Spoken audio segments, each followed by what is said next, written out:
आता आपण हा एक गव्हर्नमेंटच्या थ्रू, महाराष्ट्र शासनाच्या थ्रू आपण प्रत्येक वर्गामधून कार्यक्रम एक चालू केलेला आहे. तो आहे नवभारत साक्षरता. म्हणजे त्याच्यामध्ये निपुण भारत हा एक उपक्रम महाराष्ट्र शासनाने चालू केला आहे. त्याच्यामध्ये त्या दिवशी जी आपण ऑनलाईन मीटिंग पाहिली यावरच आधारित होती.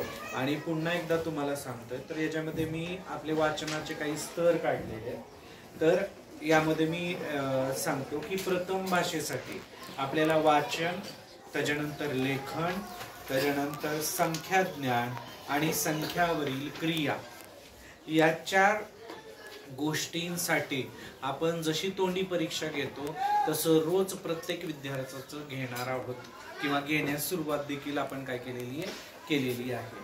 तर आता सगळा असा गोंधळ गोंधळ गोंधळ गोंधळ की तुम्हाला असं वाटतं की मला वेगळं काय, म्हणजे प्रत्येकाला वेगळं विचारत असताना वेगळं वेगळं काय. तर आता आपण काय केलं, त्या दिवशी एक मीटिंग घेतली शनिवारी, बरोबर. येणाऱ्या 22 तारखेला पुन्हा एकदा पालकांची, सर्व पालकांची आपण मीटिंग घेणार आहोत. हे 4 स्तर आपण का करणार आहोत, गव्हर्नमेंटनी आपल्याला कशासाठी केलेले आहेत याची माहिती आपण देणार आहोत. आता मग तुम्हाला विद्यार्थी म्हणून मी काय सांगत आहे, तर एक उदाहरण सांगतो की उदाहरणार्थ एखादा विद्यार्थी आहे. आता आपला 4थीचा वर्ग आहे आणि आपल्या वर्गामध्ये मला असं वाटत नाही की वर्णमालेतील काही अक्षरे व संबंधित ध्वनी ओळखत नाही. म्हणजेच काय, वर्णमाला म्हणजे कोणती आहे, अ ते ज्ञ, बरोबर. आणि क ते अ ते ज्ञ पर्यंतची आपल्याला अक्षरे माहीत नाहीत असा आपल्या वर्गामध्ये एक तरी विद्यार्थी आहे का? नाही. सगळ्यांना अ ते ज्ञ पर्यंत व्यवस्थित काढता येतं. मी सांगितल्यानंतर ते लक्षात येत नाही असा कोण विद्यार्थी आहे का? नाही. सगळ्यांना, अगदी धांडे सुद्धा आपण जर आता घेतला तर त्याला देखील आता साधे शब्द वाचायला यायला सुरुवात झालेली आहे, बरोबर. हा एकटाच विद्यार्थी असा आपल्या वर्गामध्ये होता की त्याला वाचन, लिखाण, संख्याज्ञान सगळे 4ही गोष्टींमध्ये तो कसा होता, अध्ययनक्षम होता. परंतु आता तो देखील आता हळूहळू आपल्या गटामध्ये यायला सुरुवात झालेली आहे, बरोबर. म्हणजे आपण आता 100% कसे पोहोचणार आहोत हे आता आपण विद्यार्थी, तुम्ही, मी आणि आपले पालक या 3 गोष्टींची त्रिसूत्री करून आपल्याला हा उपक्रम 100% यशस्वी करायचा आहे. त्याच्यामुळे सगळे मला आता या ठिकाणी साथ देणार. येस. आपला हा त्रिसूत्रीचा कार्यक्रम म्हणजे तुम्ही, मी आणि पालक. आता याच्यामध्ये आपल्याला कधीपासून कुठपर्यंत घ्यायचा आहे, तर आता हा आपण वाचनाचा कार्यक्रम चालू केलेला आहे, बरोबर, 5 तारखेपासून, बरोबर. तर हा आपल्याला 30 जून पर्यंत घ्यायचा आहे. त्याच्यामुळं मी तुम्हाला ऑफलाईन ऑनलाईन दोन्ही पद्धतीने काय करणार आहे, अभ्यास तुमचा घेणार आहे. जरी तुम्ही गावाकडे गेलात तरी देखील तुम्ही काय करायचं आहे, मी दिलेला अभ्यास, जसं आपण व्हॉट्सअपवर सूचना पाठवतो, ऑनलाईन पेपर पाठवतो, रविवारी आपण ऑनलाईन पेपर पाठवतो तुम्हाला सगळ्यांना. यस, रविवारी तुम्हाला ऑनलाईन पेपर पाठवतो. आपले ज्या काही इतर सूचना असतात आपण व्हॉट्सअपवर पाठवतो. त्याच पद्धतीचं हे वाचन, लेखन, संख्याज्ञान आणि संख्यावरील क्रिया या 4ही क्रिया आपल्याला रोज सराव करायचा आहे. आपण त्या ठिकाणी स्तर काढले, बरोबर. तर हे 4ही स्तर आपल्याला 100% सगळे आलेच पाहिजे, बरोबर. सगळ्यांना कळतंय आपल्याला काय करायचंय ते. त्याच्यामुळं आपल्या वर्गातला विद्यार्थी हा एकही त्याच्यामध्ये खाली राहणार नाही याची आपण सर्वजण मिळून काय करणार आहोत, शहानिशा करणार आहोत.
सरळ रेष काढतो.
चला जोड शब्द घेऊन पटकन.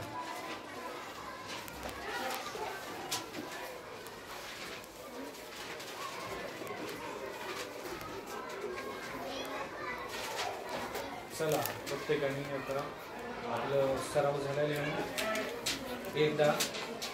एकदा पण नाही अजून का सराव अजून एकदा पण नाही लिहून झाला.